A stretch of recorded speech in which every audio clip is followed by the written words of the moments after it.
I'm just making a cup of tea, and then I'm gonna do the meal planning for the week, and I thought I would take you guys along with me. Exciting stuff. Alright, I just made my tea. I'm gonna head to my station in the living room so that I can plan out what I'm gonna be cooking this week. Exciting stuff. I said that already, didn't I? Good.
Okay, so I've just finished planning what I'm going to be making for dinner this week. So I will make a list of all of the things that I need to buy at the grocery store and then either place an online order or pop out to the shops for a bit.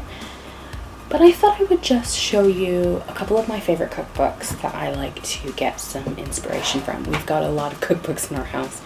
We both enjoy cooking, but I thought I'd share with you a couple of my favorites. So, first up, we have the Dishoom cookbook. I don't know if you've ever been to Dishoom. They've got restaurants all over the UK. I love them. Their food is so good. So obviously when I saw they were coming out with a cookbook, I got it straight away. I've tried several recipes from it that are really delicious. Some of them take a little bit more care than others, but it's full of flavor. It's not too complicated. The only thing I would recommend is if you do buy it, some of the recipes use things like an onion tomato masala that require a recipe in the back of the book. I would suggest you make some of those in advance of actually cooking the recipes. Then you don't have to then like add on the extra time to your cooking time, if that makes sense. So there's like an onion tomato masala, a garlic paste, a ginger paste, and I've already made those, so they're sitting in my fridge so that whenever I want to make a recipe from this book, I can just go right ahead. I don't have to add that to my cooking time. Other than that though, these recipes are amazing. So that's one book. My next cookbook is the Kitchen Cookbook. This is actually an online website that I have used for years and years and years for recipes. They have a cookbook. It is American based, so all the measurements are in US measurements, but it's great for like breakfast ideas if you're having friends around for brunch. Like there's such a selection of recipes that are in here, as well as like general cooking tips if you're maybe not the most skilled. They have great information here as well, how to organize your pantry, that kind of thing. And also their website is amazing, so I would definitely check them out. My next one is The Roasting Tin. I did have the other two editions of this book as well. She has a vegan and vegetarian one, as well as a quick one. This is the one that I use the most. We love all the recipes in here. They're really, really good. Now, the only thing is, obviously, I don't eat meat. My husband does eat meat, though. But these recipes, like, there's plenty in here for both of us. And if we have friends who are coming around, like, it's a good one. Like, I feel quite comfortable cooking the recipes in here if they do eat meat, for example.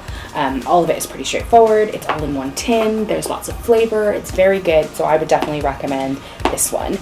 If you don't cook a lot, or you're just cooking for yourself, this is also probably a really great option, because it's like, you can use it to batch cook, and I've done that before, or on a Sunday I've made a couple of these recipes and we'll have them for lunch throughout the week. Obviously not at the moment because we're in lockdown, but that is one thing that we've done in the past. And then I'm gonna show you this cookbook. It's called Alice Waters, The Art of Simple Food. This is actually a gift from my dad. My dad loves to cook. He's also based in the States. This cook is based in the States as well, so everything is in US measurements. However, it's really about, it's very like seasonal cooking, so it'll show you multiple recipes to use for like one ingredient, for example. So it's got lots of, like, if you like leeks, there's lots of leek recipes. If you like asparagus, there's lots of asparagus recipes. So it kind of breaks it down that way, as opposed to a traditional cookbook that's just, here are all of these recipes. It's the kind of thing where you can think, oh, what's in season? What am I in the mood for? And then just look up a bunch of recipes in here, which is very helpful. And it's it's great for like seasonal cooking, that kind of thing. So that is my other one that I turn to a lot when I'm planning recipes. Obviously, I do try to use all of our cookbooks, but I think we all have favorites, don't we? But yeah, those are my favorites. I've planned our meals for the week, and now I'm gonna write out my grocery list. That's step number 2.